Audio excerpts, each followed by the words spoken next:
what is going on, and welcome back to another YouTube video. Today I have got a very special final table and an even more special guest. I have been told that I have to refer to him not only as the streamer of the year, but just the best streamer, full stop. That's what it says on the trophy. Ladies and gentlemen, today I'm joined by Mr. Benjamin Spraggy. How are you doing? I'm doing very well. Thank you very much for that introduction, Fintan. You're right. The trophy, like I say, on the trophy, it just says best streamer. It doesn't say best streamer 2021. Does it say best poker streamer, or does it say best streamer? Like, are you the world's best streamer? So I'm the world's #1.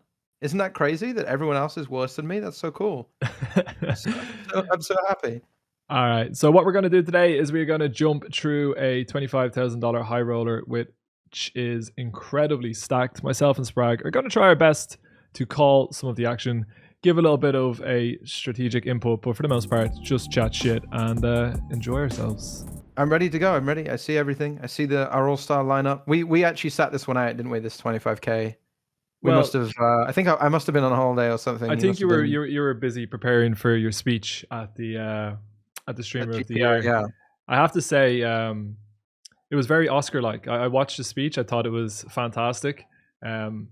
Poor Marley, it got the best of her. Very emotional, very emotional times. I mean, you know, she wasn't sure if you'd ever make it a streamer of the year, and like, there you go, straight off the bat, boom, done.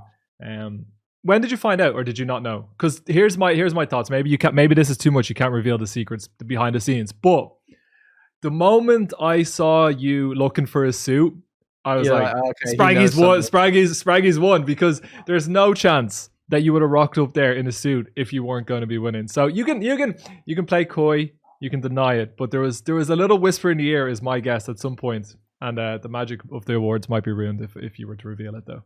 All right, I'm gonna pull back the curtain. I will tell you this: I had no idea that I was gonna win. Really? Yeah, I had no idea that I was going to win. Complete surprise. I would not have gone to the ceremony unless I was already in Vegas. Obviously, I happened to be out there because I was over there with Marley and been playing poker. And obviously, I knew it was coming up. So I thought, well, I'm here in town. It seems silly, you know, to have been nominated a few times and nominated this year. Like, I'm just around the corner. I may as well go, right? And I like, obviously, a bunch of people I like are there. You know, like friends and like Stapes and Brad Owen and Andrew Nemi and whoever else. So I thought, I'll go, it'll be a nice night. And it was a really nice night, but I had no idea that I was going to win. What I did do was, in previous years, Lex has won it in the past 2 years, and he's sent in like a video message to say, thanks for the award, I can't be there tonight, whatever. Yeah. So I messaged Lex, I was like, listen, buddy, if they ask you to send an acceptance video over again, you let me know, and just so that I'm like, prepared not to win. I know that you've won, right? So I'll just sit there and take some I'd rather know. Just to get ready with your poker face for when you have to pretend to smile and clap and pretend to be happy for another human being, which I know can be quite difficult for Grumpy Sprag. It's been very tough, but so I never heard anything from Lex. So I was like, okay, well, Lex hasn't made a video, but like some of the categories that were happening, like they just said, like, so-and-so's not here to accept the award, we accept it on their behalf. And there was no video. Yeah. So I thought that doesn't necessarily mean that it's not going to be Lex again. The other thing that worried me was, obviously, I happened to be in Vegas anyway. Like, I was just there. Yeah, see, I thought, I'm not going to lie, I'm cynical. I thought, look, what are the odds of him going to Vegas and also organizing a suit? It's just not happening. But okay, I'll believe you. I mean, look, you could be putting on an act here. You could be making sure that they don't strike you off the list for next year when you go to defend your title. I don't know. Maybe you're just a company man. Maybe the GPI have you under the thumb now. No, so then, right, I went to a sushi place in Vegas after a session with some friends, right, like me, Marley, and some other folks. I go in, and who's in the very same sushi place? But it's like an off-strip sushi place, like, random place. Phil Ivey. Who walks in? No. Jason Somerville. Ah, that's pretty cool. Jay Carver and some other folks, right? And then who walks in 2 minutes after to join them for dinner? None other than fellow Global Poker Award nominee, Kevin Martin. Right? And I'm like, Kev, what are you doing here? And he's like, oh, I flew in for the awards. And at that point, I was like, okay, you thought Kmart was gonna pip you. he's 100% one. Like, if he's flying in for it, he knows something I don't. So I said to him, "What do you mean you flew into it? Like, what have they told you? Have you won?" He's like, "No, no, no, no, no, no." And I was like, "You lying bastard! Like, if you've flown into Vegas a day before the awards just for the awards, like, you know you're winning the thing." He's like, I swear, I swear." And obviously, he was telling the truth because you know. Nah, I do. All joking aside, I do think very well deserved the growth you've had in the last. Can you turn me down a tiny bit if I'm not in headphones? I just can hear myself. Yeah. Do you want me to put headphones in? No, I don't mind. I just don't want to hear myself repeating. I can just hear it. It's probably Is that good now? Yeah, it's good now. I can hear. I can hear. Sorry about that. No, it's all good. But all joking aside, like it's pretty cool. Obviously, you know, started streaming 4 or 5 years ago, playing the absolute micros. I'm now playing high stakes and winning streamer of the year. It must be something that you're going to be very proud of. And I know, no disrespect to Kmart, but I think it would have been quite unjust if you hadn't won it this year. Thank you. That's very kind of you. I mean, like I said, it's so.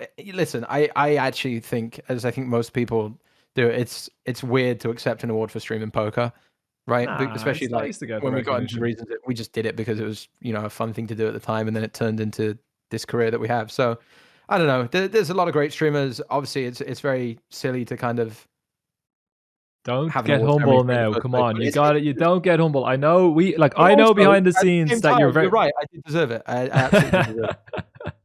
All right, we are going to talk some strategy on this final table a little bit, but like for the most part, I haven't talked to Spraggy since before he went to Vegas, so I'm having a little catch up. I'm trying to get exclusives. I'm trying to get behind the scenes.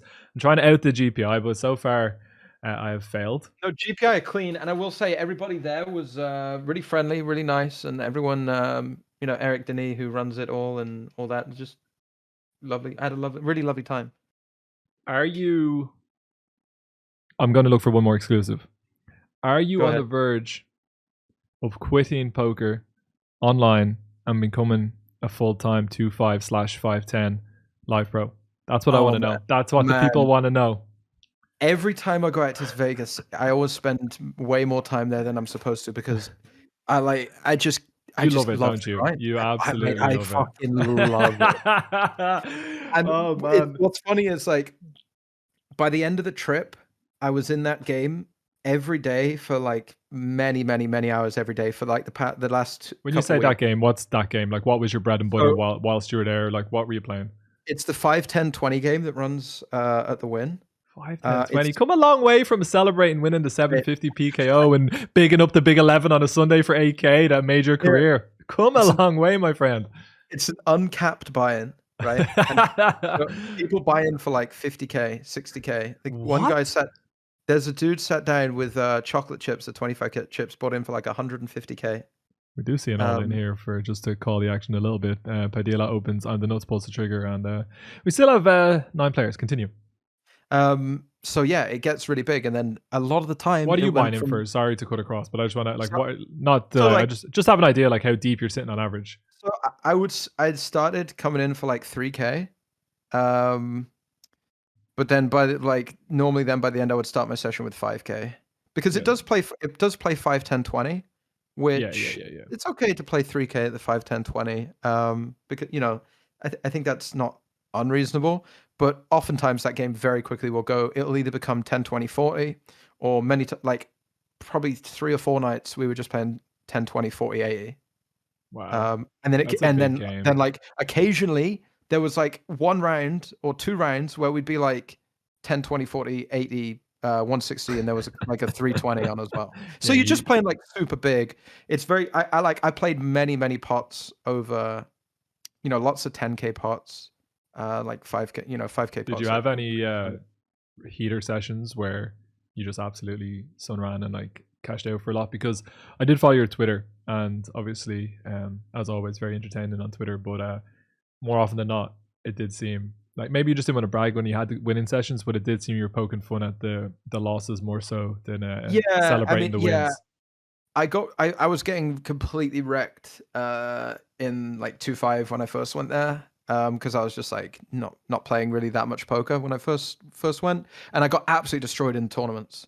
I played the 1600 Mystery Bounty, 5 bullets for 8K. I played the Venetian 2500. So here's one for you, right? Venetian 2500 is pretty soft in general. I can only imagine like a 2500 live buy-in in America with everyone being locked away for the last couple of years. Just sweating to play some poker. Right, they're like absurdly soft, right? So actually me and Parker went to play at the same time, and we pull out a table draw, and Parker gets a table with 8 like American regs. Like some of them are on holiday from like Idaho and Utah, right? They're like actual like cowboy hats on, and like truly what you want to play in an like a North American live tournament. My seat, right, to my direct left, Alex Foxen, and 2 to my left, Ryan Reese. Yeah, you got yourself a tough line up there. I basically got like the 250k high roller Poker Go Cup whatever table. So I mean, not that I really played any hands of significance against either of them, but like that's a pretty rough start. But tournaments were a disaster. But the 5-10, yeah, I had some good sessions. I had some sessions where there was one where I bought in for like 2k and run it up to like 16k. I've never had that because I've just not really played much live poker, and when I did, it was back when I used to play a little bit of 1-2 when I was 19, 20, and I've never had that moment where you're just absolutely stacked with cash. You go back to the hotel, and I guess like you're counting it out. I guess maybe you're not counting it out. Maybe it's done for you. Like maybe the cash is counted out for you at the what's it called, the cage. That's, you know what I mean. I have no idea. Like it's just not my world. But it must be pretty cool when you cash out for a chunk. Like it's pretty nice when you get, especially when you win a pot in that game, you get the 5k chips, the flags at the win. Honestly, it just sounds all very Rounders-esque. It's so nice, and you win a pot, and then there's just like a flag in there, a couple of yellows in there with the 1k chips. You just stack up like a little $11,000-$12,000 pot. It's nice, So, but like overall for the whole trip, I was probably up like 5 or 6k, which is nice. I think if you go to Vegas, spend a lot of time probably going out, spending time with friends, having nice dinners, playing a little bit of poker. Like if you show a profit, like even if it's not a huge amount for the hours that you put in, you got to be pretty happy. Like easily. Having dumped at least like 15k into tournaments. Yeah. It's weird that, I mean, I guess it's kind of how it's always going to work live, like volume, like tournaments. You're not going to cash because I played like whatever 10, and then the cash games are just really, really good. So whatever. Now that you're married to an American who loves a little bit of live poker as well, does this mean that we'll be seeing a lot of Spragg attacking the summer series? Like, will you be going hard? Do you think you'll be over there a lot? Is it going to be a reoccurring team? Because it feels like you've got the bug slightly. Like, obviously, I'm not 100% sure. I know that you love putting in lots of hours streaming. Very few people put in more, but like, it does feel and sound like this won't be like the last trip this year. There's going to be a little bit of a return. I would like to play the main. What I don't want to do, I mean, the problem I have at the moment is when I go, I struggle to come back. So I'm like, oh, this is coming up. This is coming up. I'll just do this for another week, Yeah. So whilst I would like to play a decent series schedule, I also hate taking time off from the stream, and I hate not streaming, and I really miss that when I'm away. So I would like to play the main this year. I think I'm like a big favorite to play the main this year. Yeah. But I'm gonna not go out before that. Try not to. The one thing I would say now, I'm not. If I go before, I'll just get stuck there for like 2 months again. No, I'm not like trying to get rid of you or anything like that. But the one thing I would say is that like, if you were going to pick a time to go, it would make a lot more sense to go in the summer than to go at this time of the year again, right? Because the games do get a lot smaller. I know that in the last couple of years, the games haven't been that small in the summer because like there's been lockdowns and stuff. But typically the summer, like there's numbers aren't going to be as good for streaming, numbers aren't going to be as good for just playing tournaments. Stars won't be running too many series during the summer. Like they've traditionally not really competed. I'm actually just going to check in on this pot because we haven't talked a single hand, but this is like the first big pot. Amadi with the 2-pair, chip raise. Seems good to me. Put some chips in, got a good hand. King's not going to fold. Yeah, I think it gets quite tricky on that particular turn for Amadi to want to put all the chips in, personally. Yeah, it's a little bit miserable, isn't it? Mm-hmm. But I'd imagine still betting. I'd still bet. I wouldn't be surprised to see a check, but we do see a small bet. It's just, man, look, Amadi's a gangster and very capable of bluffing here, and like Kowalski obviously not going to be folding at this point, but like I'd be really shocked if we see a value shove on the river. Well, obviously it's going to kill the action. Yeah. So what's the line here? You just check folding if you're Amadi, I guess. Yeah, we can't value bet, I don't think, unless he bets one, like unless you just block super small. But even then, like there's so many better 2-pair combos, exactly, right? But you've got not low 2-pair. Yeah. I don't really see what exactly can call a check raise and get to the river. Wow, Kowalski checks behind. So obviously you're back now. I'm sure you're going to be putting in lots of hours on the stream. Do you have any aspirations to be playing this high online? Because obviously playing live and playing 2Ks and 5Ks and even 10K mains and stuff, like they're incredibly soft. But when you go this high, when you get to the 25Ks online, it's a very small player pool. It's extremely tough. And whilst we have many benefits of streaming, like I'm not trying to sit here and pretend that we're at a disadvantage that we stream for lots of reasons, but playing in these very small player fields and like streaming on a couple of minute delay, like that is a massive disadvantage. Yeah. So I mean, this level is like a whole different beast, right? yeah, Like this particular level, I think we're fortunate enough, and obviously we've worked enough over the last however long it's been, 3 or 4 years, that, and especially working on our games more and more, like we both do. yeah, We're fortunate enough to have got to like play 1Ks all the time, right? yeah. Like fairly regularly. Especially during series, playing 1Ks, 2Ks, sprinkle some 5Ks, whatever. Mhm. If sometimes fortunate enough to play this, but I think it's a whole different beast to have like got to a point where we can play 530s and 1Ks and feel good about being in those fields, and like competing in what is essentially like, I don't know how many runners these are going to get, like probably like 100 or 200 players that can play in these games, right? Like the 5K, 10K, 25K is really like Maybe elite of during elite. maybe during a series you get 100 players, but like only if it's a big guarantee. I think you'd be struggling to get 100 uniques. Like Yeah, I think for the most part it'll be like 1 million guarantee, or yeah. 1.5. Like I don't think we're getting too many that go up to like 2.5 million very often. Now, of course, like from time to time there will be, but I'm sure that if there is any regs watching this, they're all licking their lips at the prospect of the two boys trying to get into these tournaments, which has always been the running joke. But yeah, But yeah, this to me is like a whole different step up, even from like a Series 1K now. I'm sure like more so, like you feel even more comfortable, but I feel pretty comfortable in like Series 1Ks in terms of my ability in those no, I don't think games. it's. I don't think it's fair to say that. I feel more comfortable. You've been putting a lot of work in, and I think you've. Sure, but if I had $1,000, I would rather you play it in that tournament than me. I would say that. Fair But enough, yeah, but like, but we're both like at a level where we're going to be doing okay in those games, right? I think that's anything. pretty The way I okay. think about it, like if there's anything that has over 200 players in it, I start to feel like 200 uniques. I Mhm, start to feel reasonably confident. But mhm. if anything has less than 100 players and it has multiple re-entries, it's where I start to feel like I'm punting. Now, if it's a PKO, I'll gamble anyway because Get a little juice. there's many disadvantages. Well, yeah, first of all, like you can get a PK, you can get it, like you can just spin it up before you get into the money. You can cooler some people, but there's actually a lot of disadvantages when people start re-entering deep into PKOs. Like it's not good for them and it's good for you if you're sitting there with a lot of chips. So like I don't like if I'm playing a 2K PKO and Darwin and Lena are whacking themselves in there with 27 big blinds, I say come on in, let's have a little dance for your Benny. But when it turns into a freeze out, I get a little bit concerned about how much I should be playing. But I don't know, man. I do enjoy the gamble. Like I do enjoy battling with them. It's obviously great for the stream. It definitely helps, right? Like I Sure, think I I'm always going to be in a position where I want to gamble. I want to play them, but it's one thing to like willing to do that for stream and like putting in the necessary work to be in this field and be a winning player in these fields. Because these are yeah. just like this. I think I'm still a long, long way away from winning in against these fields. Absolutely, and that's like I feel the exact same. Like that's not me trying to insult you in any capacity. I also just think that we're not like we are professional poker players, but like we're not elite poker players. And with what we do, I do think it's very very tough to become an elite poker player. And like Yeah, I mean agreed. like the top 25 players in the world, right? I think we can put a lot of work in, but when you stream and you have other commitments, and you got to be sitting in the 510 game over in the Bellagio getting. Drinking cocktails, watermelon vodkas, and It's just a tough life to be able to be elite as well, calling a 4-bet with 6-7 suit because you're Did 50 you have? KD. Did you? So what? Sorry to. I'd like if there's anything you don't really feel comfortable with answering. Like obviously I don't mind. But what's the deepest that you ended up sitting?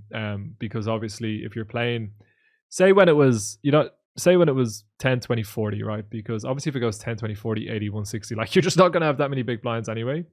But Yeah. when it was 10, 20, 40, like how deep did you get against some of the other stacks? Are you talking like 400 or 500 big blinds at times?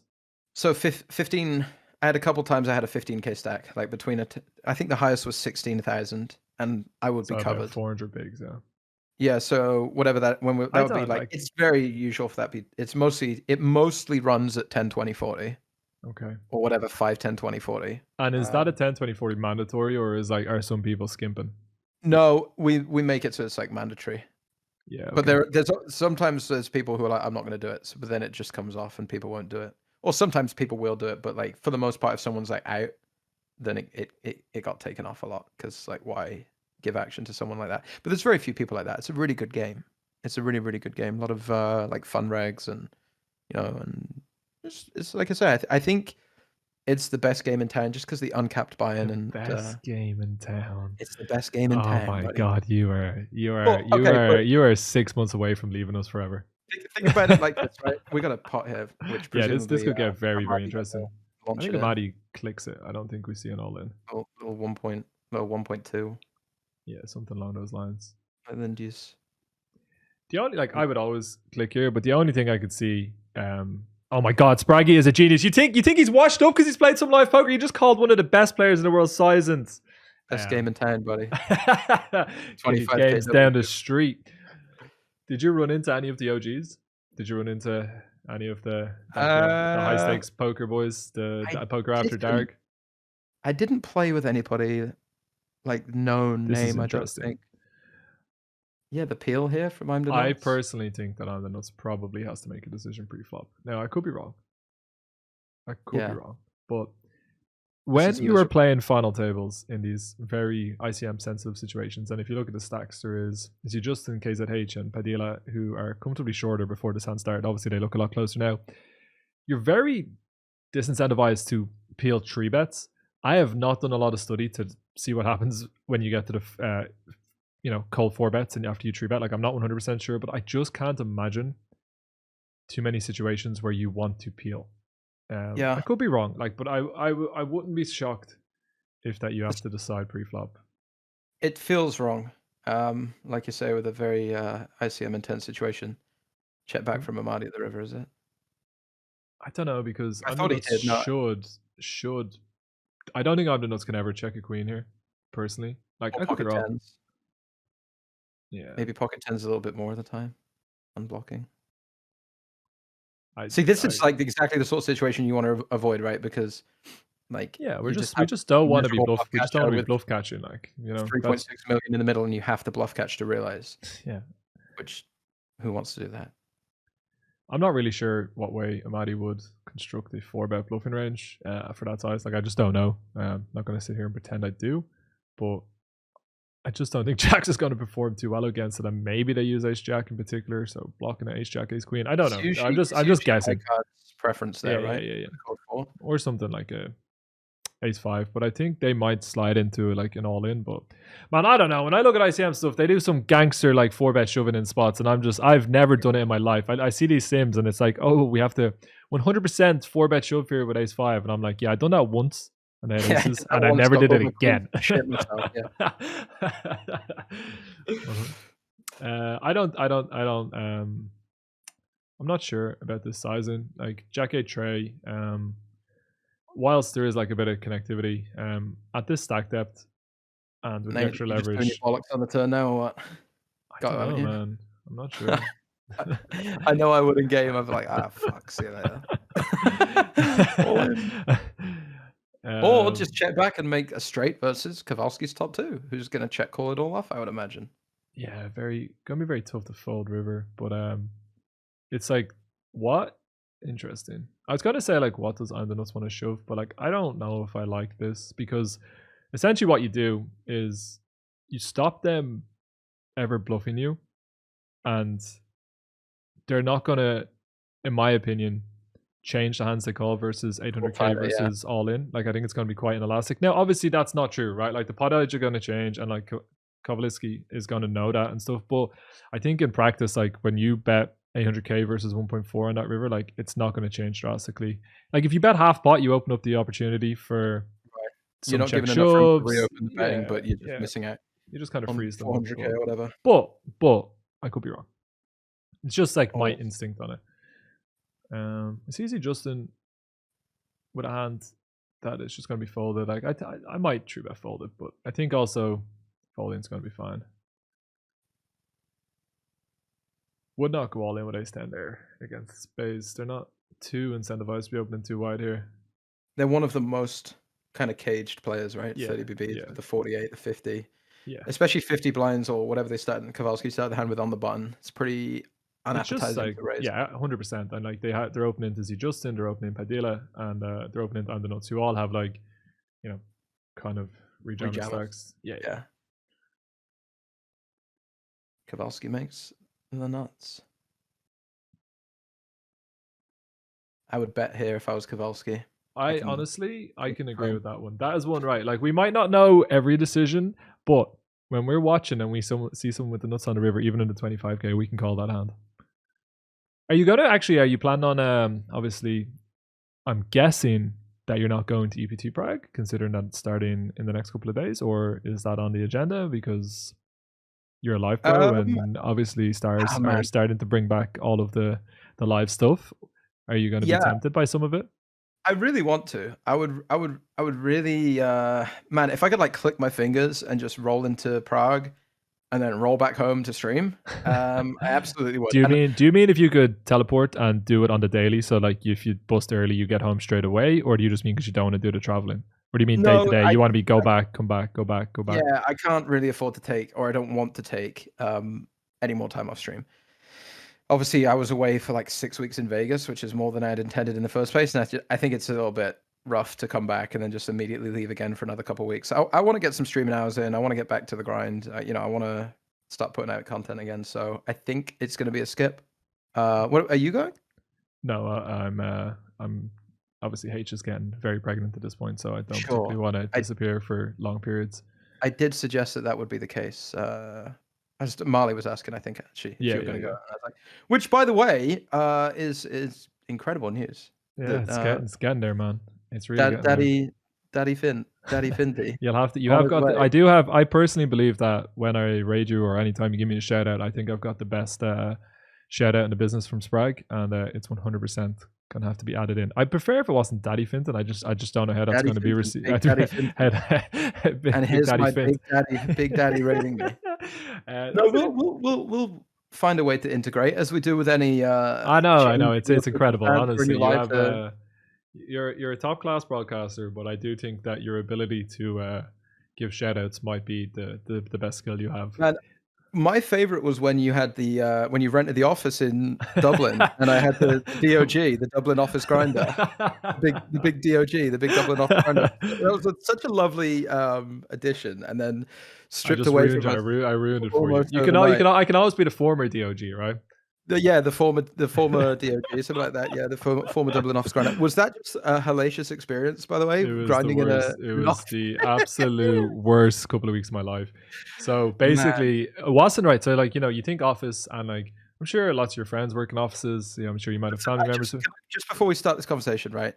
I just want to say, I know, and I know that obviously everything that happened was not your fault. I want to get that. But big fat butt incoming. But I want to say it's not your fault, but it is an incredibly Fintan hand internet text thing to have happened. And the fact that you bought a fucking house that somehow was the only house in the Western world that's like not connected to the phone line or whatever. Mate, when obviously here's the thing, right? People, when I bought the apartment, obviously, people were like, "Oh, make sure it has the internet," and I'm like, "Obviously, I'm gonna make sure it has the internet." It has been one of the worst things in my life, and I looked it up. There was like 8 different providers that were like, "Yeah, 100% has the internet." I rang up people, but I'm not legally allowed to run a line into a house that's not mine, right? Like, I can't just be like, "All right, I'm gonna buy this house, but you got to let me run internet in and make sure it works." And obviously, if I did that, I wouldn't have bought it, but it had been sitting vacant for several years, and they had renovated it. And when they renovated it, they just pulled out all the lines. Pull it all out, and so like, yeah. The one thing I'll get to the office in a moment, but I do know that like when they are, so the estate, the building I'm in is it's like an old castle, and it's like not like a castle, but like it whatever. It's like a old Georgian building, and there's the 4 floors. They've turned each one into a separate apartment, and I do know, and all of them are for sale. And I do know that they're not mentioning the like. It's obviously solved now, but like when I was here and they were bringing people over, I know they weren't mentioning it, and I felt like going out and telling everyone that it was a bit scummy, because obviously I thought that it was a genuine mistake on their part, but then they weren't mentioning it to the new people coming in. Maybe they just thought it would be sorted in time, but whatever, it's just a bit scum. It's a But bit naughty. when I was walking in, so the office, right, it wasn't like your normal. Well, it would be normal to some people, but it wasn't like casual office. It was on my floor. There was an insurance company, an airline, Dairy Ireland, and and like one of right. So everyone would be in pencil skirts and like not just like suits, but like suits, not quite 3-piece suits, but like like very dressy suits, right? It's very formal. And then I'm rocking in. Everyone's obviously in there at like probably 6 a.m. because they're all trying to like grind up the corporate ladder. But I rock in every day at like between 2 and 4 p.m. coffee in hand, wearing a pair of jeans and like a hoodie. And like the looks that I would get, and every day I was getting asked like, who are you? And I'm like, I'm just here renting an office. But I was the only person, obviously, like it's that was not a company. And it was running into all sorts of issues because they kept trying to run everything through my company. I don't have a company. It's just like, I'm just renting it. But it got to the point where like the walls were so paper thin that I could hear exactly that everything that was being said, like every single word that people were saying next door, right? And obviously I'm streaming. Yeah, of course, right? And the thing about it is like, I don't think everything or anything that we say on the stream is super like out of line. Like we're broadcasting it to like sometimes, many thousands of people. Like we're not going to be, completely out of line. But sometimes the conversations are a little bit weird, right? And if someone's next door trying to close a deal on, It's like a divorce going on in the legal room next door, Like, and I'm just there. Family's dividing everything up, and you're just on the final table of a hot 109. I know, and I obviously I dance around like a dickhead, and I try to enjoy myself, and I get a little bit weird at times, and like I just couldn't be myself, and as soon as you know that there's like people in that environment listening to what you're doing, or even that like anyone can hear you. It's very weird because like bring yourself in. Yeah, because the thing about it is like obviously we have a lot of people watching at times, and I'm in no way self-conscious on the camera. But even if H has friends over, and I'm in here like on a final table, like I'm not the way I normally am. Yeah, it's just because like first of all I feel very rude because we have this like antisocial job, whereas if people come over like, why doesn't he just come out and talk to me? And I'm like, I'll be out for 5 minutes once an hour, and then like I'll be gone. But it was awful, and I thought I was gonna have to get rid of like the place that I bought, and obviously it's not simple to just like it's not like I can just bring it back and return it. Like it wouldn't have been. Yeah, it's not a pair of football boots. Like these don't fit. Mate, honestly, I had 2 companies in like to provide like a dedicated internet line. And they were like, we can't put this in if you're just an individual, because it was like a 3-year contract, and it was like something like €1,200 a month. Like it was like the internet that like say the Facebook offices and the Google offices are using. Like if the internet goes down, you've still got it. It's like your own exactly. Exactly. And they're like, we can't do this. But the only reason I got very lucky because they had lead times of like 16 weeks, and I just was like, I'm not waiting. Like that's 4 months. Like I that's not really a solution for me. And then like the Virgin just dug a brand new line outside my house and got planning permission from 2 sets of neighbors, and where I am the neighbors are dickheads. No other way of putting it. They're just it's very like affluent area where like they're willing to fight. They don't want disruption, and that's fair enough. It's fair enough, but it's all sorted now, and I get to stream, and I don't have any issues, mate. But I'm really impressed that Virgin or any company would go to those lengths just to bring like one house online. You know what I mean? It's not the big one. Like like the it's whole. Like, I guess it's that block or whatever. Yeah, like it's that block, and then they didn't have like like there was Aircom lines. Like I don't know, Aircom's just another company, an Irish company, and there was Aircom lines on the road, but like Virgin couldn't service say like I'd say it's about 40 houses within a couple of kilometers radius, right? So like they were very happy to do it, and apparently it was something they were planning on doing anyway, but it just got escalated. Did you see any of my Instagram stories where like I was losing my absolute mind, and like I was outside like digging the road, and you're like peering through the curtain at them? Yeah, good times.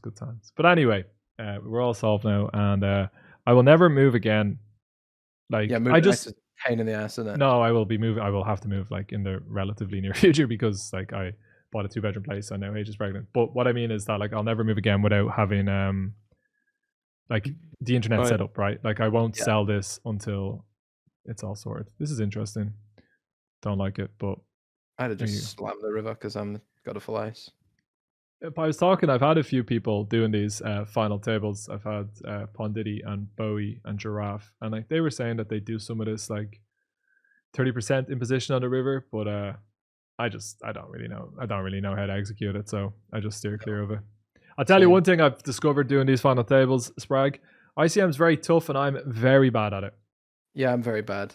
I'm very bad, and I'm so rusty again. It's amazing how quickly you do sort of fall out of the groove with the online stuff, and especially it's bad habit forming live as well, because people play so badly live that like all of your pre-flop is just like, all right, well I can just play like 10 pips wider and it'll be fine because no one applies any pressure post flop, and like I just make a pair and go all in at the river and someone's gonna call me with like back Did of the you talk me? We are going to try and talk some about this hand history at some point, but talk to me about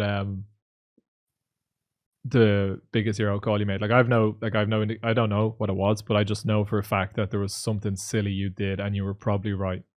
Oh man, I made a bunch of hero calls. Sitting there in the best game in town, he's sitting in there and he's just like, they just handed away, and then he's on the river with Jack on. He's like, well, maybe. There was one where Tonka was in the game, and this other reg was in the game, and I made a read. It wasn't that big of a pot. I think the opponent bet like $200 something at the river.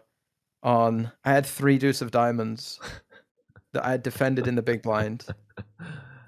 Of course. In my defense, it's a timed game, so you pay rake. You just pay an hourly or like every half hour. I wasn't even thinking about it on that level. It's just the fact that you have 3 deuce. I have 3 deuce, right? And I know there's about to be a few overcards. I know we're not getting some cozy little flop here. The rake has already been paid, is my point. So anyway, it was like a Jack 9 deuce 10 queen run out or something like that, and it went check to the river, and he bet like $200, and I just go, wow, isn't it crazy? This guy's got ace 6 and he's just trying to bluff me. And I call with the deuce, and he has ace 6, and his face as soon as I called, and his face just like how do you do it? Like how did you know? Like what was that basically? Obviously that's just an absolute classic. It's the same thing that we do every single time when we're streaming. Like you call the cards. Nobody remembers when you don't get it right. But then that once in a blue moon when you pop it out, it's like, oh my god, Spraggy is a genius. I made some really absurd call. I mean, I bet called a river with like third pair when because I knew, when you take a line that you never ever normally take, and then you take it, and then and then your opponent raises in a spot where you like never expect them to raise, and it's like you never take that line, so it's just the whole hand is fucked up. And I'd rivered a pair with ace jack on like, you do some dumb shit, and then they do some dumb shit, and then you're like, well, I'm gonna have to out dumb them, and here we go. Right, so now I just like can't fold because nothing makes sense. So it was like I bet called ace jack on the river. I bet ace jack 3 ways on queen 6 3. Got one caller. Turn was a 9. Check. River was a jack, and I blocked small for like $240, and he made it like 1,300. And I was like, how does he like? I don't even know how he's bluffing, but he turned pocket fours into a bluff. But it's like, shit, if it doesn't make sense to me, I tend to click the call button. Yeah, and you know what? Online, when things don't make sense, typically it's like that weird nutted combination, right? Like if someone's repping pocket threes, oh shock, it's pocket threes, or whatever it might be. I think live, there's just a little bit more scope for people when they're sitting in a live game and not something's like, I take a weird line and a small sizing, they're just more likely to pull the trigger or something. Like, they just blast a little bit more, and the game's everything's a little bit looser, a little bit wider. So there were a bunch of hands like that, but Parker obviously was playing in the game a lot with me, and he was saying to me, it's so absurd how outrageous so many of my hero calls are, but how often I was right on that trip. Yeah, and that's look, I like to wind you up. You do make some outrageous calls, but if you look at the clips over the years, like the vast majority of them don't end up with too much egg on your face. Maybe you're paying off Rutan and Paddy to make sure they disappear and no one ever sees them. But for the most part, when you make the big calls, you do tend to get it right. It's like, I like to think, obviously, like, don't get me wrong, I've absolutely blasted the living daylights out of many stacks, but for the most part in the high equity spots, when I pull those massive bluffs, like, there's not been too often when I've ran into like the top of the range where it's been awful, right? Like you have a feel for when it's going to make sense or not. Did you have a lot of people knowing who you were coming up to you, or was it more of an American crowd that weren't so familiar, or did you have a lot of interactions with like fans and just viewers of the stream? Yeah, lots of folks come up to me and Parker and Marley, obviously. We played a lot of as I usually do. I play in a lot of different rooms. We played like Bellagio, played Aria, played Win, played wherever and wherever.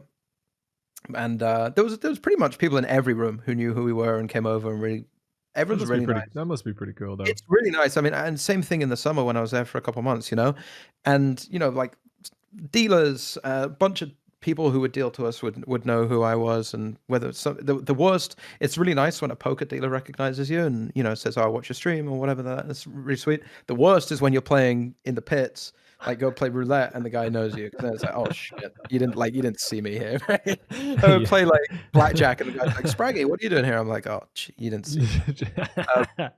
But no, I mean, everyone was like, I've yet to have a bad interaction, whether it's been at something like Run It Up Reno or Lex Live, or just out and about in Vegas, card rooms. I mean, we went for dinner one night, and the guy, the server guy, was like, "You're Spraggy, the poker player, right?" And it's just like really nice. Like it's lovely.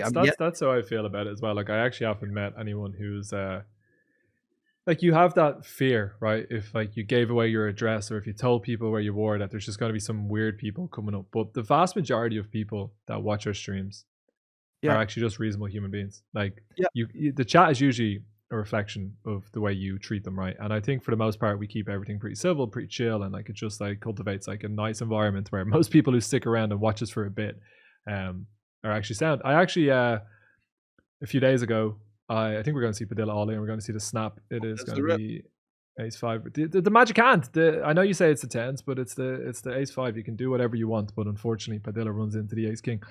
I lost a bet to you not too long ago. I guess it's a couple of months ago at this point, where we had the aggregate score of 2 Manchester United versus Aston Villa games, where I got absolutely robbed by performances, but did have to wear the Spraggy jersey, and I'd done a giveaway on Twitter, and it was actually an Irish bloke who won it, who didn't live too far away, and I let some time elapse where I'd promised that I kept promising I was going to send it, and I didn't. So I drove out to his house to drop it to him because I felt a little bit bad. And just a lovely lad who loves watching your stream, supports United, and I was like, what a nice person to have actually won it, Yeah, that's lovely. That's great. Whereas, did you enjoy wearing it? Honestly, I had to go to therapy twice, and I have had just like severe showers like every single day trying to wash it off. It was awful stuff. I'm still getting people that are seeing clips and they're just like, "Oh, I thought you supported Aston Villa," and I'm just like, I would never be sitting wearing an Aston Villa jersey on stream for a week. You know what I mean? Like, it's obviously something's going on. Yeah. I do have one thing that I need to talk to you about. We'll see if Amadi blets here. Not going to happen. I'd be tempted. You bluffing here? If I get to river with his hand, I'm going to bet it. I think KZH has to bluff. I don't think he has a choice. I don't see how you can show this down. All in would be gangster. I actually think this is going to work. It's a pretty miserable run out, isn't it? Yeah. The only thing I would say is like they're repping a 9 or better. I don't think, so like, do they check their full houses on the turn? Not really. Do they check many jacks on the turn? They're not even betting a jack. I don't know. I would probably fold the game as well, because it's a scary board. Scary. So one thing that we need to talk about as we briefly talk about this final table, where, by the way, there's $657,000 for first and everyone's guaranteed $142K. That is professional broadcasting right there.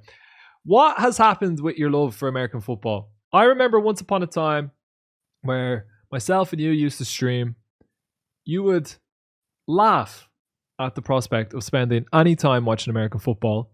Then you go get yourself an American wife, take up the American life, and now all you do is tweet about your terrible takes on Hand Egg, and I just want to know what's going on. Is it something you truly enjoyed? You just like betting on it? Is Marley controlling your Twitter account?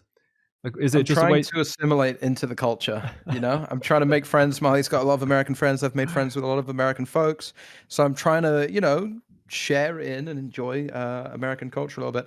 Did A you get lot to of the it game? came. I didn't actually, and do you know what? Where Marley lives, we drive down to the Strip. We drive right past the Allegiant Stadium. But by the time I was there, we got When you say the Marley team. lives, does she still have a place over there? Yeah. Okay, okay, okay. She's still there at the moment. Oh, She's Marley's still, not back in the UK? no. She's still in the process of Oh, I thought that moving. was. I get okay. So Not I thought quite. that was no. I just when she made it over for Christmas, which was very touching, romantic, and lovely to see. You actually do turn into quite like well, you are quite a softie, but you do a good job of hiding it online. But then Marley just breaks down all those Ruined. walls, and you She give it all ruined the away. facade like You whatever give it it was, all two and a away. half Look, I years know you ago. in person. I know what you're like. Yeah. You've always been a softie, but you do a good job of acting like the grumpy Englishman who doesn't like anything or anyone. But Marley has really revealed the true self. Okay, well, hopefully it's not too long. Until No, it she's over. shouldn't be. But yeah, by the time we were there, we drive past the Allegiant Stadium every day, but the season had just sort of was winding down. We actually had a Super Bowl party. We went to some friend's house for a Super Bowl for the Super Bowl Sunday, but I haven't had chance yet to get to I need to to get cut to a sorry to game. cut across, but I need to run some hands. Like this just cannot be a thing that makes any sense. What, this small betting position was 6 high? Do you know what I'm having a real fear about? I What? feel like I might have done this final table with someone else, but it doesn't matter. I'm just here. I just remember a similar hand, but it Buddy, probably I'll not. let you know right. I'm going easywithaces.tv on YouTube right now. And I'll tell you right now, if I go through your video and you've like reviewed this in depth with like whoever it was that you had on Giraffe Gang or Punditty or something, I'm storming off the broadcast. I said earlier on, like, this is the most Fintan hand thing to happen. This would be fucking right up your street, wouldn't it? Let me No, see. come on, I'm not that bad anymore. Trying to build you do a lot of YouTube. 25k WCOOP final table with Giraffe Ganger. Oh dearie me, that's Is it, this? isn't it? I think it actually might be. I'm panicking. Mate, you fucking twat. You've already done it. I'm literally watching the same video right now. I mean, whatever. We've barely spoken about the table. It's just background goes on, right? We have to. Do you know why? I didn't remember any of it, and it actually doesn't matter. But oh god, I feel very stupid. Do you know what it was? I got that final. You are an insane loser. Oh dearie fucking me! That hand, you're just like, wow, this keeps happening. These little bets, and it's just the same hand that you've already. Yeah, I talked about it with Giraffe, and I was like, I just don't think it makes a whole lot of sense.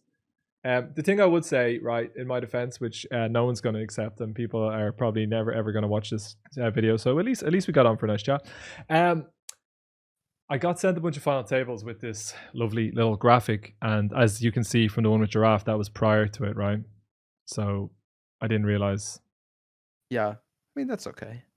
Oh, it means we'll have to do it again, right? Yeah, it means you get me back on for another episode, and we're already kind of cheating here because, of course, we promised that the last stream that we did together was the final ever Fintan and Spraggy show. You know, that was our goal. This isn't a live stream. So I've been begging Benjamin Spragg. You know, there's a lot of clout attached to the name of Benjamin Spragg now as the streamer of the year. Best streamer. You know, carry on. Sorry, best streamer. Full stop ever. Thank you. And you know, just get them numbers up there. Get the people watching. I cannot believe that I've done this though. I'm actually okay. Do you know what it was? Spraggy is like one of the top online regs. At least now you get my insight as well. And I'm like, oh yeah, I'd probably bet. I'm probably gonna just put it up and not mention it, and just see if people notice. Because, like, you know, if they get this far into the video, they're gonna continue, right? They're already committed. We got you at this point. Already committed. Yeah, you guys have got suckered in big time. I thought that I did the final you know, I did the Neymar one with Parker. That's what it was. It's really sad because I have a nice little system going on with these where it's all like I have the ones that are done. It sounds like a really good system, buddy. Sounds like it's very clean and efficient. Ponditty done, Bowie done. I done one with Brad Harwood yesterday. Done. Oh, he's good poker player, isn't he? Yeah, he's very he reminds me of BBZ in the sense that he's just very, very good at articulating his thoughts and explain it in layman terms where he can break down complicated topics and make them quite easy to understand. Easy accessible. How's your studying going recently? You've been studying a lot. You've been Yeah, mate, I've absolutely lost my fucking marbles with studying recently. I'm just as an idiot. in you studied a lot, or you've not bothered? Yeah, no, like I've just I think this is very very very ambitious with this 8-7 suited with this big blind stack, to be perfectly honest. Yeah, no, I've been studying all the time, but it's just a classic, right? Like I've no balance in my life. Like I'm just all I'm You're doing all kind in, of is, or you're all yeah, and out? like Yeah. everything's fallen by the wayside. But the last time I went on like this kind of period of studying was like at the beginning of lockdown, when Mhm. I'm sure you remember, like all we did was stream. Like every day was like a Sunday, Yeah. and I was studying for like maybe 3 hours a day on top of streaming for like 10 hours a day, and like that was all I did. But I ran myself into the ground like when that like 5 or 6 month period where it was just like, it wasn't like now, like there's lots of little series going on still, but back then it was like there was big series, like it went That's like big an series, big series. extended Yeah. scoop into like stadium series, into like a whopper Benny Builder series, into WCOOP, and it was just like all consuming. But like it took me months to recover after that because like I was just like, I just didn't take any time off as Burn nobody out. did. Yeah, but yeah, I've just been studying like at the moment for very large periods of time. I'm only streaming 4 days a week at the moment and taking a day off to make YouTube content, which I'm not sure if it's worth it. Like the sacrifice of losing a day of streaming, but because I'm doing that, it gives me like a full day where I can study. Mhm. And I just, the thing about it is, like when I sometimes I don't want to study and sometimes I won't study. And the time when I had the most time was when like I had all these internet issues, but I couldn't stream. But I just didn't want to study. I didn't want to see a poker hand. I was like, I just was fuming that I couldn't stream, so I just wasn't interested. Yeah. So when I do want to study, I just tend to roll with it. Yeah. But I'm not doing nothing else, right? Like I'm like literally nothing else. Like when I'm not streaming, I'm studying, and like it's just the way I do everything in my fucking life. And I actually like don't think it's good. Like it's cool that I'm like channeling it reasonably well into something that's valuable, but I still just don't think it's Yeah, I mean, listen, I don't think it's good to do anything like go too hard on anything, right? yeah, Moderation is very yeah, important, but at the same time, like it could be worse. You could be going like super hard into like smoking crack, yeah. or Well, like so you could be going super hard into like playing roulette every day. Like you say, at least it's something productive and my New worthwhile Year's and resolution beneficial, was to not pick up a hobby this year because of right? because of the way I am. Like last year, Yeah. got really into golf. Played it like 5 times. Yeah, I saw you on the fucking driving range every day. Yeah, I was playing it Yeah, every single day, and then the year before that, I got really into chess. yeah, Year before that, I at one point got like outrageously into FIFA. yeah. Um, I can't remember like what the year before that was. I think that was our first year of streaming, and I think I actually might have just been concentrating solely on streaming. So not our first year of streaming. Our first year of being sponsored by PokerStars. You Uh, had a brief dip into like drone flying for a little bit as yeah, well. but that Little was bit, that was reasonable. I think so. The way I thought golf was going to be reasonable because like you have to leave the house and you have to like organize it, but right? You can't because it just pick up and lasts, go. yeah. So like online games are just like a no for me. Like I love playing video games. I think Kovalowski should just pure shove this hand. I love playing video games, and yeah, this is I know for a fact that this is just going to this player is way better at poker than me, but there's just absolutely no way that they get to limp anything here with the 9 big blind stack and the 16 big blind stack and the 13 big blind Right. stack. It's just going to be like a I'm the nuts corner and raise just call the like top nothing, right? and raise call the top and raise fall the very bottom and then shove everything in the middle. Like Mhm. would bet my life on it. That's a big thing It's to a say, bit, but well, it's just such a nice distribution of yeah, chips for yeah, yeah, Kowalski. exactly. Like you say, like the I 9.5, don't. the I 13, the have 16. no idea how you end up checking this turn with two pair though. That is that is that is crazy to me. Like I don't know why. I just think it's a little bit fancy play syndrome. Like why are you checking this bottom two on the Right. turn? Uh-huh. Like I'd love to hear on the nuts thoughts on it. But yeah, so basically I remember when we first started chatting, like you were big into H1Z1 and like I loved playing it, but one time like I got like if I wish like Twitch had been a thing when I was like 16. I know like Justin TV was, but I used to play COD for like 17 hours a day. Like that's Yeah. just what I did. Same. And like, Yeah. it's all I did. And I really enjoyed H1Z1, but I could feel like that same want to play it as I got with COD. And I just like you said, like at least I'm channeling it reasonably well, you know, Mhm. and studying is good, but like I just wish I was capable of like, you know, Moderation. yeah, yeah. Dipping in and dipping out. I'm the same. I mean, recently I've been playing a lot of New World with Tonka before I went to Vegas, which is What's like new? No, what's New it's World? kind of like Okay. World of Warcraft. It's like a big MMO thing, right? Like, but it's one of those games where it's just like there's infinite to do. Like there's always whatever. You can play unlimited hours, really. And I just get really drawn into that, and it's a big problem because same thing when back in the day I was playing Modern Warfare 2 all the time, or I played like infinite hours of Football Manager or Civilization or whatever the game is, Football PUBG. Or Manager. I remember one time when I was so addicted to Football Manager, like I was going up to my friend Kev's house, who you might be familiar with, 392,000, and like I would arrive up to his house, you know, like after school at like 5 p.m. and his mum would be going to work at 8 a.m. and we were just sitting there like one more game, one more game. Yeah, yeah. Awful, awful, awful stuff. I mean, I'm just looking through my Steam hours. It's just like hundreds of hours of Football Manager each year. It's quite funny actually because it kind of tails off in recent years, where I still buy the game, but I play like, a couple seasons. Yeah, We should do it at some point where we do a Villa United. We really should. I mean, that's the thing. What's it That's called? A co-op? life happens, man. Like a internet game, yeah. Yeah, yeah. It's amazing that we haven't sat down and done that because we both love it and we both love football, and I think that would be good fun. But Do you know what we should do? We should just do a little podcast, man. We should do a football podcast. That's a great idea. I love that. It's very. I do think it's very tough to arrange your life around other people for consistent content when you're already making a lot of other content. It's different. Like people are like, what are you talking about? People do podcasts together all the time. It's like, yeah, they get together for an hour or two per week when they don't make any other content and they're on the same life schedule. But like when you're, just on all sorts of different schedules, it just becomes tough. But I knew I had an opportunity to grab you here, so I made sure that we had a final table that had already been covered. You can grab me again. But I mean, people can listen to this like a podcast, Yeah, no, that's essentially we're just what chatting it away. is. Yeah, it's all good. What I was going to say is you're actually kind of, I guess you're going to get like self-regulated because, fatherhood is going to, you're not going to get sucked into playing hundreds of hours of Football Manager anytime soon. I don't know, because at the moment, I'm not saying I'm going to get sucked into that, but at the moment, like all of my time where I'm not streaming or studying, like I actually don't ever like just sit down and like chill in my own house because I've been out of the country for the vast majority of the last decade. Like I'm trying still to like catch up and see friends and like go over, make sure I'm spending time with my mom, my dad, and any like just people I haven't seen, or like just doing things with H.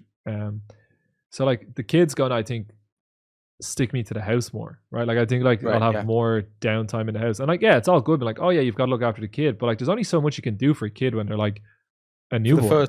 Like what? Like they're not walking anywhere. It's like eating and shitting and sleeping. Yeah, and I can't feed them. All right, you can crack on and play some, get some FIFA in, Yeah, I know Lex obviously had the kid, and I've no idea how tough it's going to be. Lex has a situation obviously where he's driving to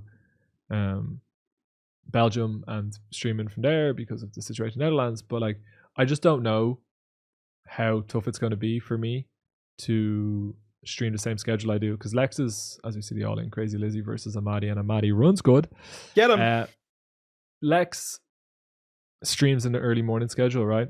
So that's like, now I know he streams massive hours on a Sunday, and to be honest, he streams a lot of hours. I think it's on a Wednesday as well, but that schedule is where he's streaming earlier is like easier for him in a sense. Now I'm not trying, like if Lex ever listens to this, I'm not trying to say it's easy what he's doing. Like I'm not trying to take away from it at all. Piece of piss, mate. Guy barely lifts a finger. I'm just saying that like if I want to be on a late night schedule, I don't know how I'm going to do it. You know? I'm just not sure. I think it's one of those like until the baby is there and until you really settled into the reality of everything that goes into day to day, you don't know what's going to be possible and what's not possible, I guess. Yeah, we'll work it out. The thing about it is I'm just like, a lot of people are asking me like, am I freaking out? Am I getting nervous? And like at the moment we do see an all in, we do see a king on the turn, and we see the end of Z Justin down to 5 players. Yeah, a lot of people ask me about freaking out, and like it just doesn't feel real, and like not that it doesn't feel real, but like nothing has changed for me yet, right? Hannah Yeah. waddles a little bit like a penguin, has a little bit less energy, but for the most part, my life is the exact same. And I just don't see the point in getting worked up and sweating it when I don't know what it's going to be like, right? I'm aware that I could get humbled, but a lot of people that I've talked to, like, they make it sound like I'm going into war, and like they like sound very resentful of the fact that their kids have stopped them from sleeping. And I'm like, that's part and parcel. Like, it's a little human. That's the whole point. Not the Yeah, whole point of it, but like that's it's just expected. how it happens, right? And like, I don't And know. people are like, you won't see. And it's like, I don't know. There's like a weird energy about that of Yeah, like I do. almost I like do think that people that have kids might laugh what I'm about to say, and like maybe I'm gonna get humbled, and like if I do, that's fine. But I think if you have pets, it at least gives you that sense where someone or something else relies on you, and you can't just like it's a have warm up in complete. it. Yeah, you can't have complete freedom. Whereas if you've no pets and like you're living this like maybe party boy lifestyle, or you're going out, or you're just like Yeah, traveling a lot, and you drop. even if you're just like single or something, right? Yeah, exactly. Yeah.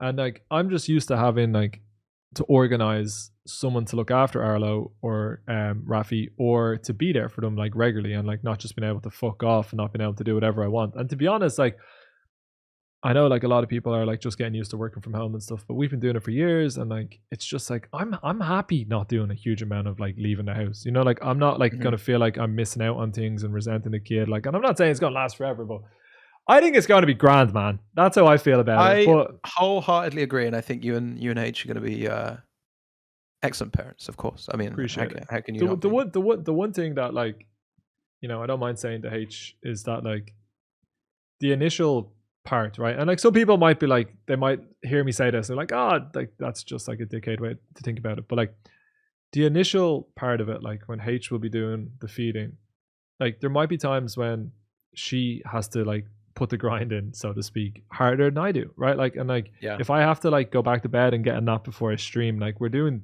different jobs, but we're both working together like for the same thing. And so people don't like saying that in like 2022. It's like you're not meant to say that. It's like, oh, the man's got to do exactly as much. And I'm just like, look, it's gonna be all right. If I need to like go sleep in a different bed like during the series or something, like that's what I'll do. Like we'll just work something out. Yeah, but I mean, H has always been great with that, but it's like understanding No, what it she's been takes to be a class. streamer and Yeah, things yeah, like no, that. exactly. It's like, yeah, No, she's yeah, been class, and I'm sure, it's just like most couples that like if you are in a relationship with a streamer, like you just work it out. Speaking of relationships, was Marley playing lots of poker? Because I know like she loves playing live poker. Is she still in that part, like where she just loves playing the cash um, games, or has it like not so much. She's kind of caught the tournament bug a lot more than really? cash games these days. Yeah, and I mean, she still enjoys. She'll play cash games and she'll play tournaments, and she's making new content, and she's I actually coming up with I new have to say ideas the and things last like that. video she put up, where it was, I couldn't tell you what the exact like title was, but it was basically about like the game being rigged and like the people in It's behind the rigged. scenes. Yeah, the one she just did there. Gave me a good giggle. Like there's not many pieces of poker content that will actually make me laugh, and I had a little giggle at it. So fair play to her. That's lovely. She's always. I mean, she did a couple of videos on Twitter recently, like the 510 reg playing 2-5 or whatever that people seem to enjoy. And I mean, Is that she's a real like is that a thing that you actually encounter in the games where yeah, all the time. Like if there's someone playing 2-5 that's like like regs and like talk themselves up or whatever, they'll pretend like, oh, I'm just waiting. I'm on the list for the 510, but I'm just here whilst see, I'm like I waiting. just Or can't like, imagine ever saying that. Like I like I'm just sitting down there playing my game, enjoying myself. I can't imagine. of course, but there's always like some poker players just like ego Yeah, or whatever it yeah. is. But she's always coming up with ideas, and it's tough because everything she's doing, she's writing, she's coming up with an initial idea and she's writing it, she's recording it, she's editing it. She gets a little bit of help with that now, but it's like to take a concept from like an idea of what might be funny to putting it into like a short script and filming it. There's a lot that goes into it. So it's It's also hard, also right? Because she's putting a lot of creative energy into that. And sometimes, as with anything, you put it out and it just doesn't really land as you thought it would be. I mean, Marley's done videos that she's thought like, oh, this is a funny idea, done it, executed it, put it up, and it's like, like people like hasn't it, done but it as doesn't well like as blow she was up. hoping. Yeah, And then like shit, like the 510 grinder playing 2-5 or whatever, she like thinks of that on the spot, films it on her phone, and whacks it up, and it gets like 1,200 whatever likes on Twitter, and Does people she love put it. them And on? like stuff. Does she put them on TikTok? Because I don't think she does, but I think that's She really should. definitely like the now that she's more focused on like short form content, like a lot of her stuff is like sketches and short videos. I think she It's also I like think it's just it's just there's so much people that watch that kind of content. I'm banned on TikTok, man. So if you I tried using it, but they don't like the online poker stuff just gets flagged. But like if you go through like what's successful, it's like all of the live poker stuff and those skits. Like some of them are wild amount of views. Yeah. I think that's definitely a platform she'll be starting to use more. Why I mean, didn't you make some don't really content, man, TikTok. when you're over there? Why didn't you get yourself a little camera and start recording yourself playing some cash games? It would have been an absolute smash hit. I mean, we said that as well because it was like me, Tonker, Marley in Vegas playing cards and like it would have hanging been out. ridiculously good. Like all It would have joking been aside, it would great. have been unbelievable. Yeah, but at the same time, I mean, we said that, we're like, Marley should just like come around with the camera and like filming me and Parker like out on the strip and gambling and eating and playing poker and playing tournaments and playing cash games. But I haven't seen Parker. I mean, I haven't fucking seen you in years. It feels like it must be. No, it actually is years, right? Like it's that years. sounds And crazy to say out loud. Parker hadn't left Canada for like 2 years, right? Or like I hadn't seen him since some The whatever last fucking time I EPT seen you, I think, was New York. Whenever that was. And I think that's the last time I saw Parker. So it's like, listen, was that the only time you saw Parker, or had you ever met him at another time? No. We were together, Bahamas. Because we were at the day down the lazy river. Rapids. What a day! And Barcelona, I was there with Parker because that was when he initially true. ribbed me about people recognizing him and not me, and that whatever. That was very funny, actually. But it's like we could have made some great content, but we'd have had so much less fun with. No, I get that. Let's make sure we film this. It is a tough balance, right? Yeah. One thing that you could do, like if you're there again, is just have a second phone that's connected to a charger, record all of your live cards, and if a big pot kicks off, you just write down a couple of notes and then voice over and narrate it later on, right? Like, so then like it's like it doesn't take away from the fun, it doesn't take away from any of the moments, but like if you have some big pots, like that could just you know the way like Nimi and Brad Owen would like they just record their hands and then they'd like talk about it at a later time. Yeah, like obviously they have high level production of like B-roll and like these bits, but like I think it would be successful if you just recorded your hands and like gave your thoughts, afterwards. I think what's most likely to happen is we had that trip as like a fun trip, blow off steam trip, whatever. Yeah. Sort of, just for us. God, I'm talking like we're like like lovers reuniting. Did you did Marley end up being the third wheel more so than Parker being the third wheel? Tell the truth. No, I was like the third wheel. Oh, you were the third wheel. those two together is just like, obviously because they're both just like degenerates, right?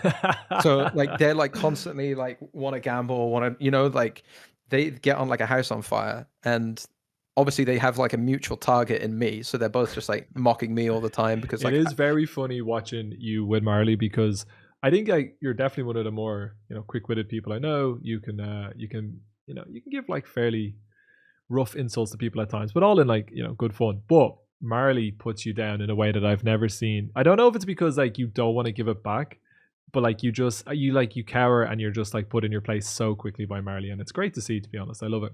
I mean, it needed to happen, but she's super sharp as well. But like, obviously, Parker just like fucking loved it, like her like taking the piss out of me, and then him taking the piss out of me. And so that was a lethal combination. I think what would probably happen though, if we go back for the World Series main in the summer, I think that would be a good balance of because then I was worrying about taking time off stream. I think like whoever's there, whether it's just me and Parker or whoever else, like Tonker and Spraggy do the World Series of Poker main event is pretty good content. It's a good, if you're not getting a stream, that's going to be pretty good content instead of it. So I think we'll probably do something like that for both there. Did Padilla bounce or is he just possibly sitting out? I'm very confused. Just does not getting cars. Padilla, just not getting cars right now. I think. There's a lot of potential. I think the live poker more so than like the online stuff is where it's at in YouTube land. Like I'm not saying you can't be successful with online stuff, and like you definitely can, but for the most part, it seems like people just absolutely love watching people play some live poker. It's because it's the American side of it, right?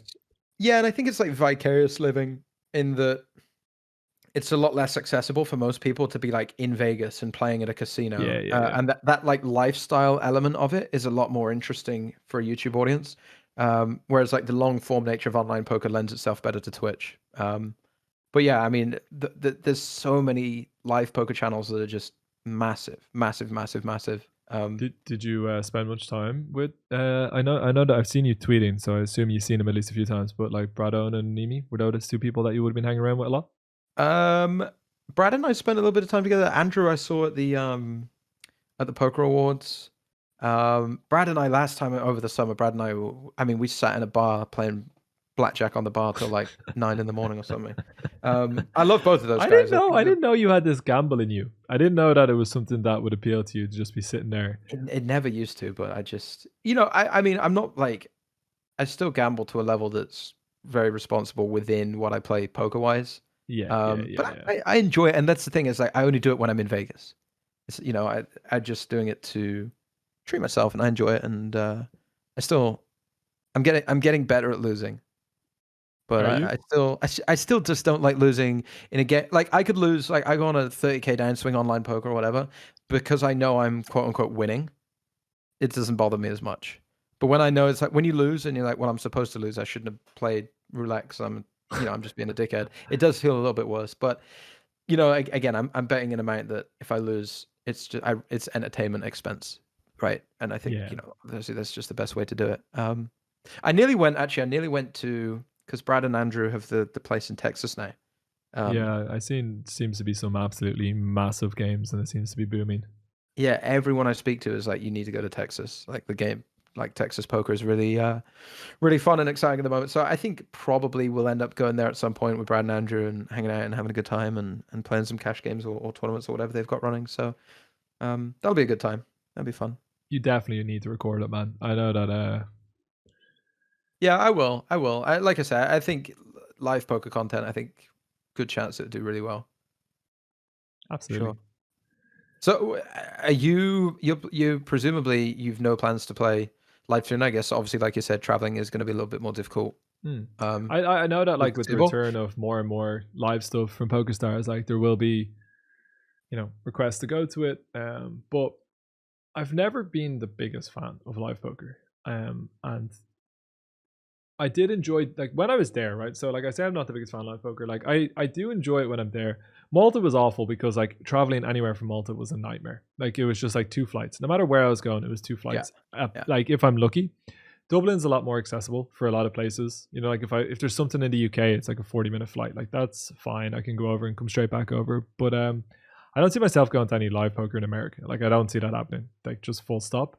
Yeah. But like EPT stops and return of the UK IPT and I don't know, like I haven't talked to Lex, so like this is not me saying it, but like if Lex Live was to return, like that's the kind of thing that I'd enjoy to go to because those community events are amazing. Yeah, great fun. Yeah. But would I go like for a full Lex Live, like for 3 weeks or 2 weeks, whatever? It was like no chance. But like I would go for like a smaller period of time. And there's like some live games starting up in Dublin, and I have toyed with the idea of going. A lot of them won't let me record, which is the big issue. So I found one place that will let me record, but it's not guaranteed that the games will run. Now I could just go play 1-2, and I'm sure 1-2 might do well. Like I don't know how important the stakes are, but playing a game where it's like 2-5 or 5-10, or like the game you're talking about, like that stuff is gonna do unbelievably well.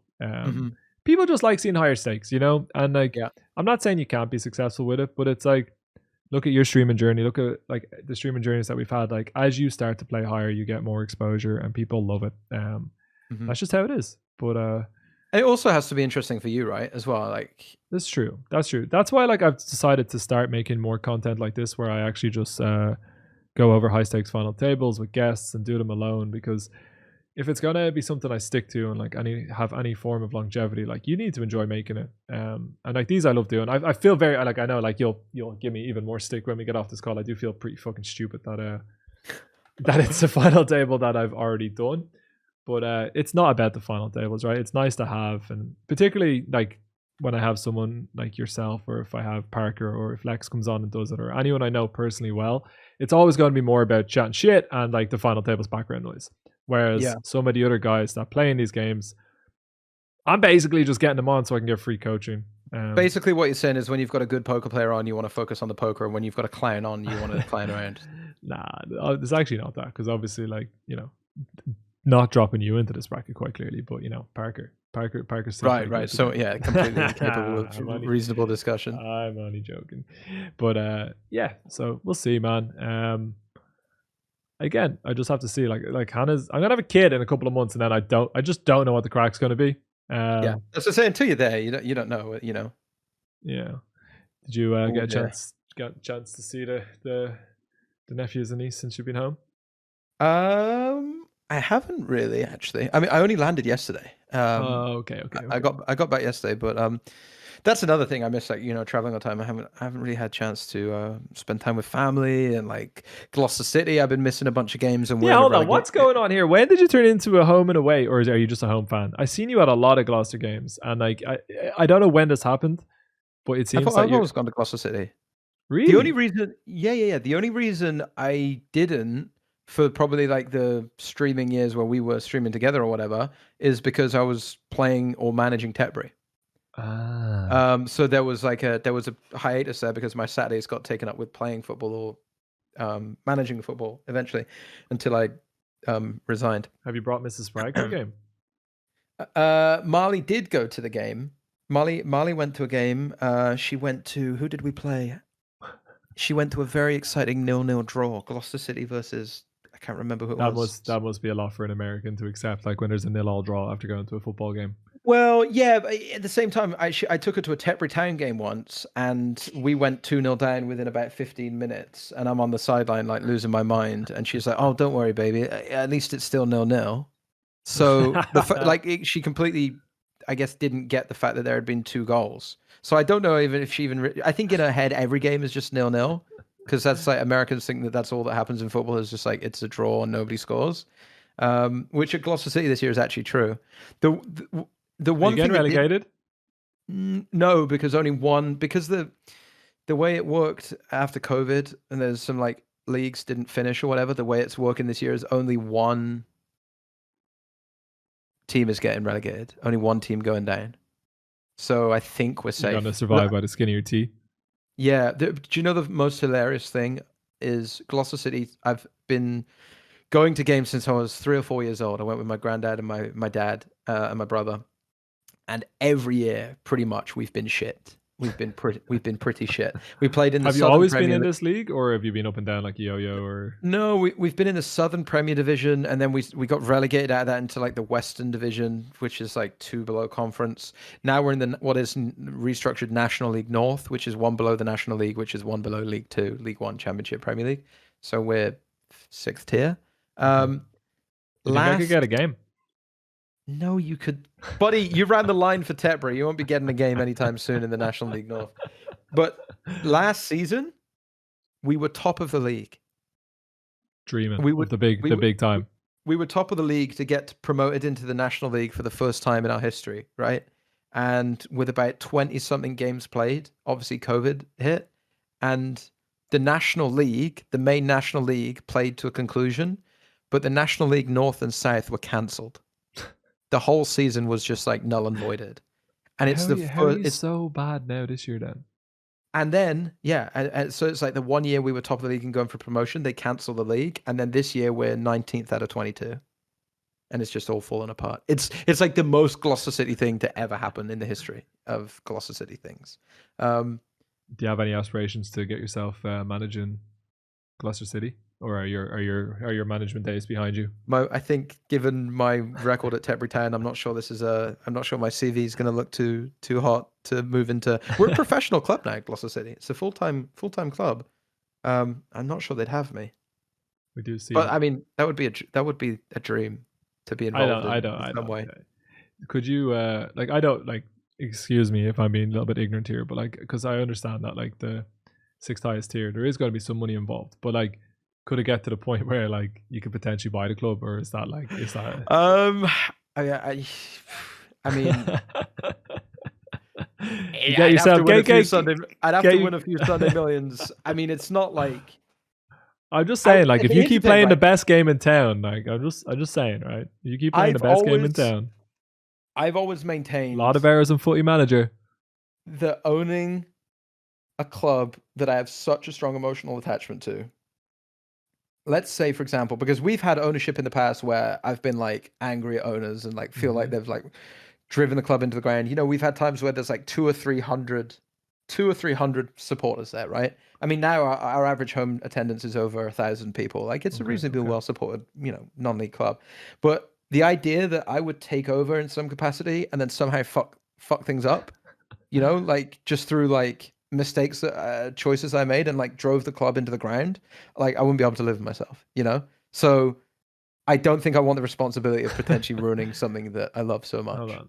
Maybe that's just a can't coward's way. because of the way I have the screen set up. If I open it, it's gonna just get rid of the video. Is there any chance you could Google and see what the like how they value the club? Like what like is there any club that has sold in the last like 5 years that would be a reasonable Like comparison? a non-league club at that level? I don't know. I think like investing like a few £100,000 probably gets you pretty far. I Like, don't know. Like, that's like, you know, you never know. Like you well, playing. yeah, but that's what I mean. But like, I don't think I would ever want that responsibility, and you'd have to run it really properly, efficiently. I mean, we have decent owners at the moment. You know, they've done a lot for the club, and we got the new stadium back. Yeah, I mean, And it's not just a case of having the money, right? Like you'd need good people around you. mate.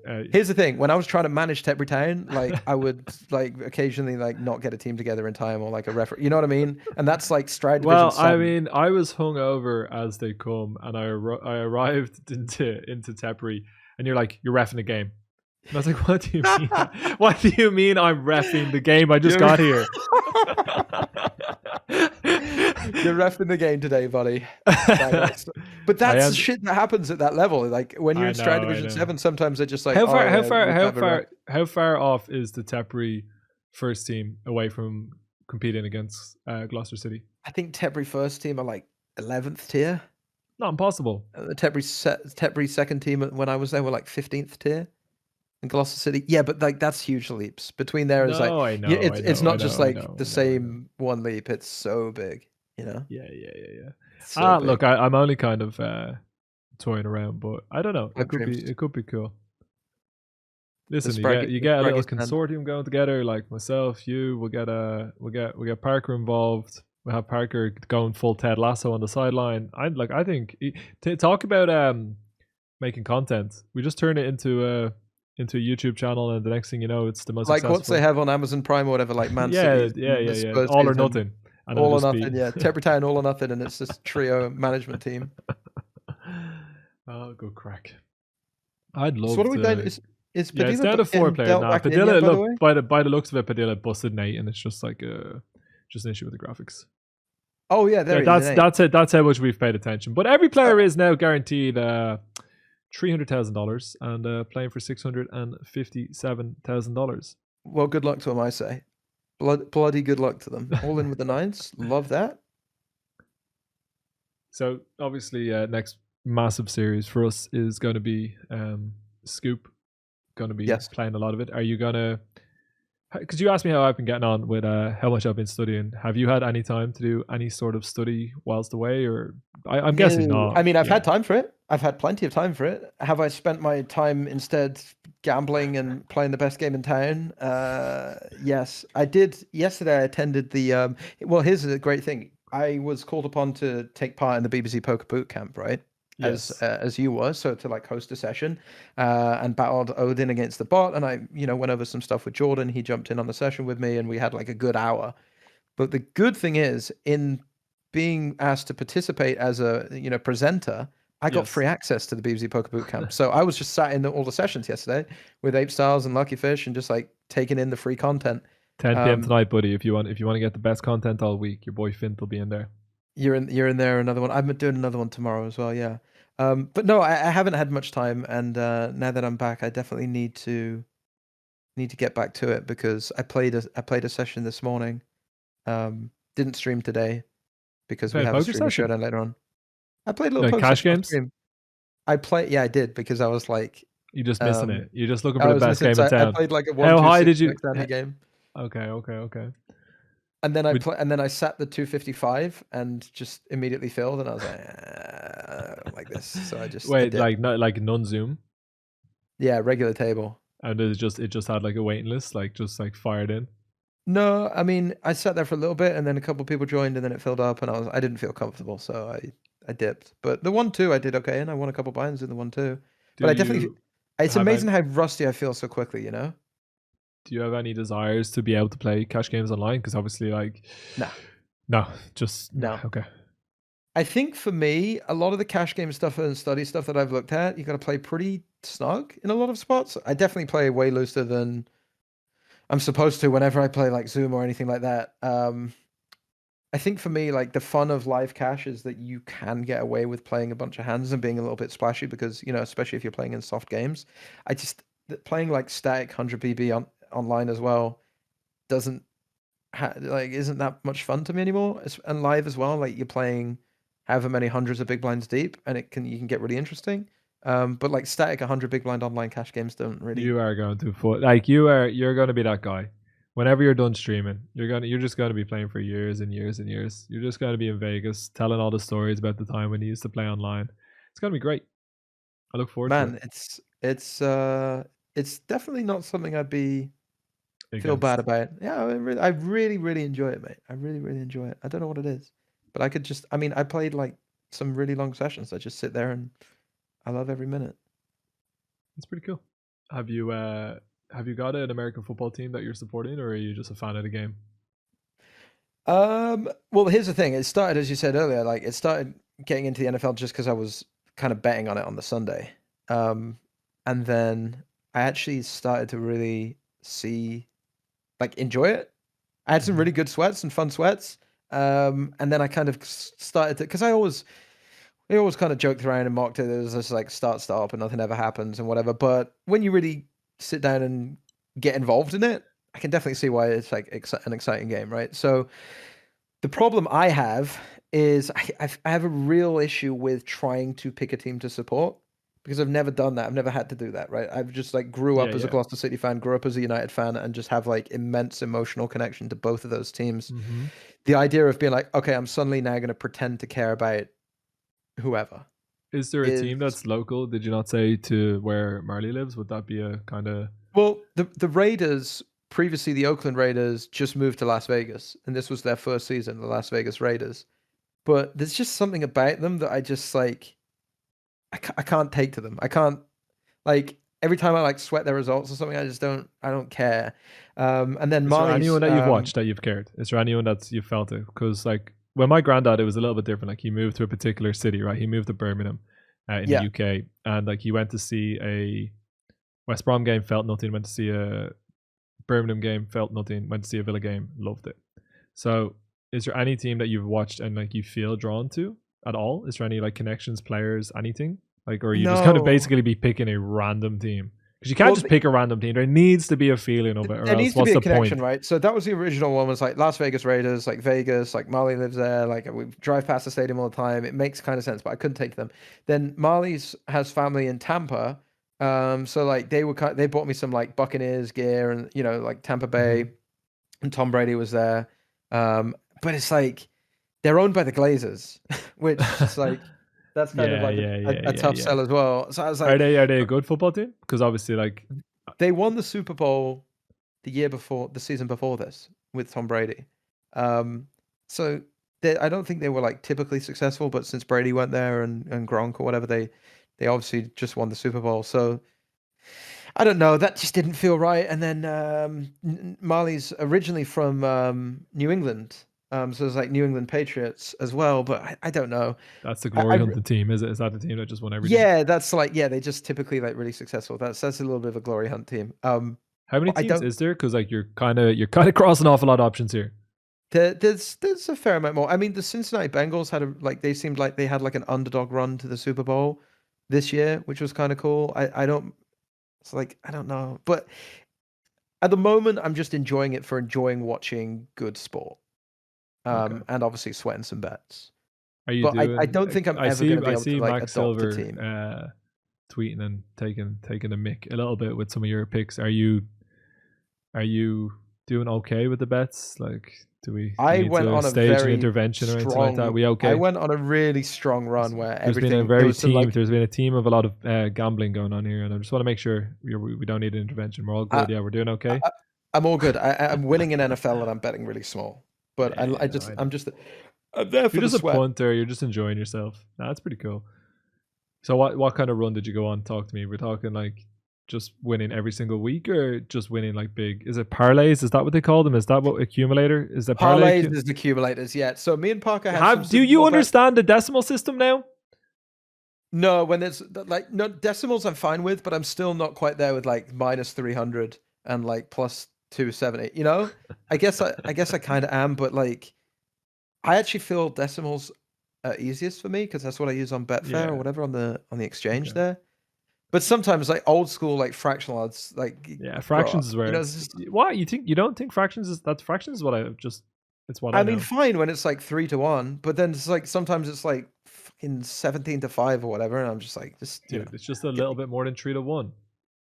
Yeah, I know, but like I don't know. Give me a decimal. I think I'm decimal first, fraction second, and then like plus 400 and this shit like way down the line. Yeah, I don't get it. And then someone tried to explain like teaser bets to me where you can like I'm not about What's that. A teaser bet? Go on, try and tell me. And here's the sick thing, buddy. I couldn't even. I think it's when you like give like let's say the spread is like so and so to win by 3.5. You might give them like +6, like handicap them harder and then parlay them into some other shit. I don't know. But I'm trying to get my head around it. We got a flush versus flush here on the. We're about to see Spaze here on the board. Who's all of their chips? I don't know who Spaze is, but I think possibly potentially slightly on the weaker side. I wouldn't be surprised if KZH just go all in. Given that like Spaze raised, the flop is played pretty passively, and like you just want to make sure you stack 2 pair or set. And we do 6-5 flush as well. Gotta get it in. Yeah. Drawing dead, and it's I'm the Nuts versus KZH for the second time on this channel in only a couple of weeks. You get to watch the heads up of the 25k from WCOOP 2021. Aren't you guys lucky? There we go. Heads up. We're heads up. So anyway, are you gonna get back into studying? You're gonna start hopefully making some goals, man. You won 2 WCOOP trophies in the last couple of years. You had huge amounts of deep runs. Not quite got the scoop title yet, but I guess. Or have you got a scoop title? No. I won the 550 WCOOP and I won the 1K WCOOP. I came runner-up in the scoop. I remember that was prior, I think, to you ever winning a major title. Now I could be wrong. It gets all muddled, but I remember. I hadn't won my 1K WCOOP by that. So I won this last WCOOP. This was Scoop 2021. I came second, where I had a chip lead heads up and got it in. It in good for the thing. I think we had essentially the same flip, and I won it and you didn't, and that's why I was something like that. And you're a scoop champion and I'm not. But Scoop's coming up. I'm not a world champion though. I final this table. Year's our year. 5 WCOOPs or 4. I'll take the scoop here, and you take a WCOOP. That's what I'm hoping for. I honestly, it's just a classic human, isn't it? Like the human nature. Like I don't get me wrong. I want a scoop title, but I want a WCOOP title so much more. So much more. Yeah, now like people don't believe me because I have scoop titles and I don't have WCOOP titles. But prior to ever winning one, I would have taken a scoop just because when I was coming up, WCOOP was like really high stakes. Like WCOOP was just not very attainable. It wasn't really possible to play it. I think like the lowest buy-in might have been of 215, which I know like that's not like that high anymore compared to where I used to play, but you have to bear in mind that like I had like a 2k roll, right? So I would get into like the $5 scoops, the $11 scoops, but I never played a WCOOP event. So I never even thought about winning one in the same way as like now I never think really of ever winning a 25k, right? So I always like had the dream of winning the scoop and not so much the WCOOP. But now that I play most of the WCOOPs and have the scoop, like I'm sweating to win one. Same way as I'm sure you are with scoop. Like it is silly how much a trophy means to me, but it does mean a lot. Like I love the idea of winning trophies. I can only imagine your top streamer ever, or whatever the exact title is, will be proudly displayed along with your Lex Live trophy and your WCOOP trophies. It's just I never got a trophy for this WCOOP, by the way. What? I don't think it was a trophy event. It 100% was. I seen the trophies. They were proper tidy, mate. Okay, well, Lots of people I'm owed got one of them. those for my shelf. But yeah, I mean, there's definitely something to be said for recognition. Obviously, if you offered me like I think money comes Yeah, yeah, first yeah. still No, I for know. me. Yeah, yeah. But like, that's a nice thing about having some tournaments that matter a little bit, right? Scoop and Hey, I WCOOP, bought they do myself a matter. bunch of trophies. I have a Hot 109, a 215 Monday 6 Max, and a 109 6 Max trophy from this year sitting right behind me. You've been self-engraving these, is that what I saw? You've been Yeah, yeah, yeah, yeah. And carving them yeah, in at home. yeah, yeah, yeah, yeah. And wait, mate. Honestly, I have some obnoxious trophies. If I manage to win the 55 mini bounty this year, like I have a trophy that like people are gonna think I'm a dickhead for, but Like a it's there. Stanley Cup, like 6 foot Oh, tall type mate, thing. it is obnoxious. It is obnoxious, but it's an impossible to win tournament. Have you ever got close to winning the 55 mini bounty? Play it every night, 3 bullets. I always go deep in it, never win it. I don't think I have ever won it. It's I don't impossible think to I win, have, and man. I've had some disgustingly big stacks in it, and Yeah, but same. it's probably the biggest field tournament on the site that we play at the moment, right? Yeah, it's like 4,000 players every day Yeah, around. every day. It's just like I massive. make top 100 like probably 5 or 6 times. Maybe that's an exaggeration. Maybe like top 100 like 3 or 4 times I per think it month. might be the best tournament on the site. You know that? It definitely is for a $55 buy-in anyway. I am shocked that we did not see I'm the Nuts all in here. So we see the limp, we see the raise, and we do not see an all in. And Yeah, I just think it been on a like in terms of flop. if you have like $55 and you're not worried about bankroll management, playing the 55 mini bounty. It's like an absolutely unbelievable tournament. Yeah, I think it's probably the best ratio of like prize pool to soft field Yeah, to 100%. ratio that you're gonna find. I love that I tournament. final tabled like 3 times in about 6 weeks last year, and like made the biggest punts that I've ever made. Really, And I don't know if I've even made the FT. I think now I've got to have, right. I'd I say wonder if so. there's any way you Like can look. I honestly, I'd say you have. Like I don't know, but I would just guess that you have. Yeah, I'll tell you which tournament that I haven't had a good run in ages is the Fintan Hand Invitational, the marathon. Um, I'm not sure. I think I final tabled it this year. I definitely won it at some point There was a towards it. period where you were on that final table every day. Yeah, I know. I Yeah, genuinely Jesus. was. Man, I'm not joking. PokerStars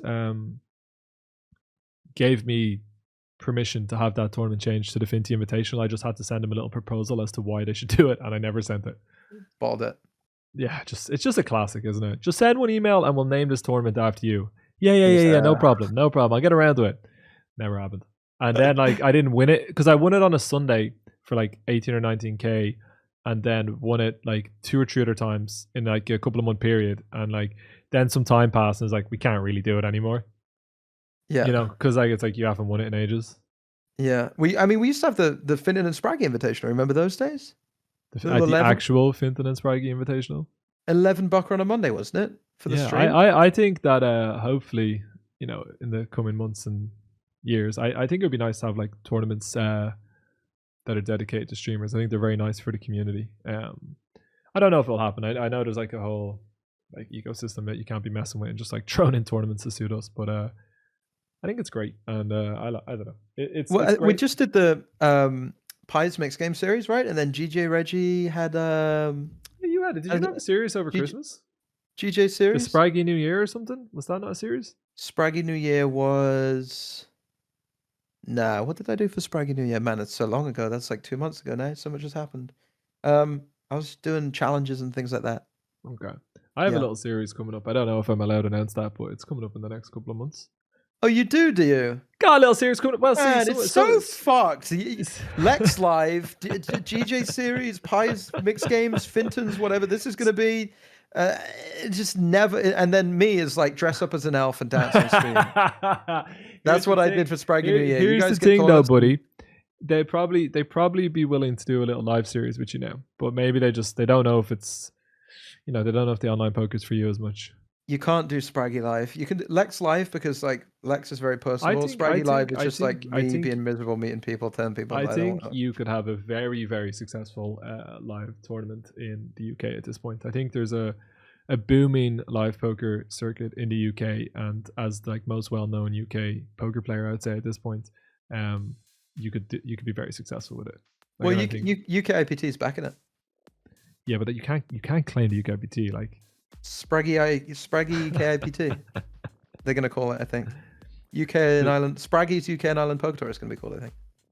UK IPT. So what would that be? The suck pit? Would that make sense? That's what you'd be if you put the the suck pit. Yeah, it's great from a branding perspective. No, but I'll be around. I'd like to play some of those. Oh dearie me. I'd like to play some of those. We do I'm very see excited actually for live poker, as you may have noticed. Yeah, I can tell, but we do see I'm the Nuts getting very, very short here, and it looks like KZH is about to put the final nail in the coffin. Could even be right now. It is Queen 4 Are they versus drawing Ace Queen. time on us? And boys and girls, that is it. KZH with the $657,000 in first place. I'm the Nuts with the $500,000. Not a bad little score. Benjamin, thank you so much for coming on. It was an absolute pleasure to get to talk to the streamer of the year, and it was an absolute pleasure to get to talk to a very good friend. It's been quite some time. I apologize for going over a tournament that we'd already done, but maybe it was just me playing the long game to make sure that I could get you back on. There you go. There were some folks playing poker there in the background. How cool is that? Fintan, it's been an absolute bloody pleasure, mate. And because we watched a FT that you've already covered, we'll be back. We'll do another one. We'll do some more of this. And even though you don't get the live stream anymore, we'll do some. This doesn't count. We'll do some YouTube stuff together whenever you like. I'm always here. Appreciate it, mate. All right. Bye bye.